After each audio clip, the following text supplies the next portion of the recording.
Hi, Tracy Brown here. A couple notes. I'm actually outside a coffee shop, so you'll see a painting behind me. There's not a real person standing beside me. And of course they're out like pressure washing sidewalks around here, so you might hear some background noise. So hang in there with me. So today I thought I'd talk about a topic that is kind of a big deal when you're doing intuitive eating. And we don't, I know the book talks about it some, intuitive eating, but we really sometimes forget about the fact that once we've been deprived for so long, and I won't say just deprivation in food, but it shows up usually in food first, and we freak out about it, but usually it's not always just about the food. So what I'm going to talk about today is the desire to eat once quote-unquote forbidden foods, and what that's really about. So what I see it be about are usually 2 to 3 different things, and I'm going to point on 2 of them today.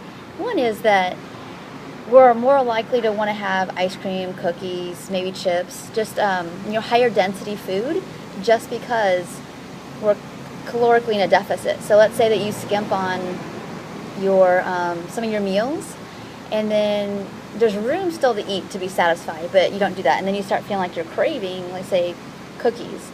And this happens after lunch and dinner specifically, but it could happen almost after every meal that you still feel like you want something else.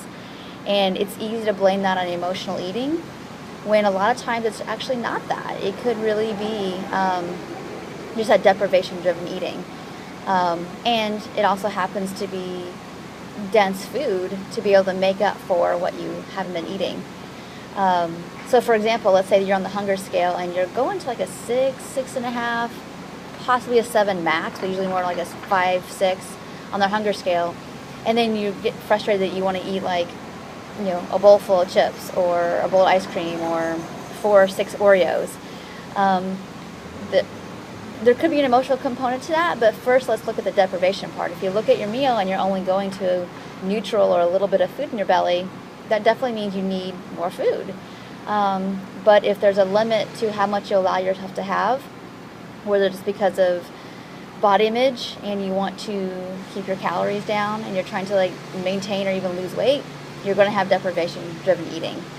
And it could be more of a somatic issue that I work with in terms of feeling safe in the body and allowing yourself to be embodied, and that feels really scary because you'll end up feeling more emotion, and that's very, very common too. So those are 2 reasons why people don't allow themselves to get to a more satisfied feeling of fullness, is fear of the fullness because of what that means maybe emotionally for you, and that takes a lot of time, usually working with somebody like me and skill to be able to release some of that, as well as just fears about if I eat till I'm satisfied I won't lose weight, and if I don't lose weight I can't be happy, or I won't be lovable, or I'll be too much. And of course all those issues deserve your time and attention, either on your own or with somebody as well. So the second part of this, and I think usually for people who've been restricting and have had very restrictive histories of trying to always be good and do the right thing, and pushing themselves down, restricting all their appetites, meaning not only for food, but also always trying to be a good kid and not make waves or stay out of the way or be the child parent, or maybe for some very, very, very, very, very good reasons in terms of trauma or neglect or abuse that tamp down your needs and wants to be less visible. And so if you're doing that in that area, of course it's going to come out through your food, that you hook on to food rules and restrictions as a way to like not need so much either and only get by with the necessity. And so that's really important to recognize, that sometimes you wanting to eat cookies or chips or ice cream or whatever the food is going to have a lot to do not only with restricting those foods, but also out of feeling like you're not worthy, or you're too much for those, or you'll show up too much or be too visible if you eat those foods, or if you get those needs met. It's a really big deal for people. If you've ever tried to need less and be less to feel safe or just feel more comfortable in your situation. So all of those reasons are totally legitimate, and so it's normal to have a period of time where you want to eat those foods freely. So if it means that you need to eat cereal for dinner and chips for breakfast, and you're doing it in a very paying attention, aware, conscious way, that can be very freeing for you.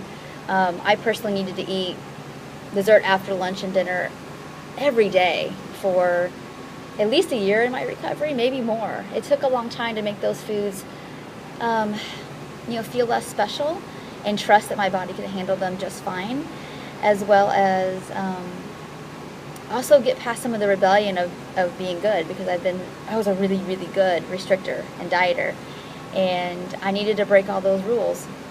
I needed to have one place in my life that I could play with and experiment with breaking the rules, and knowing that I'm still inherently lovable and good, and nothing bad was going to happen to me. I really needed to do that work. So I know it feels scary and it can feel out of control.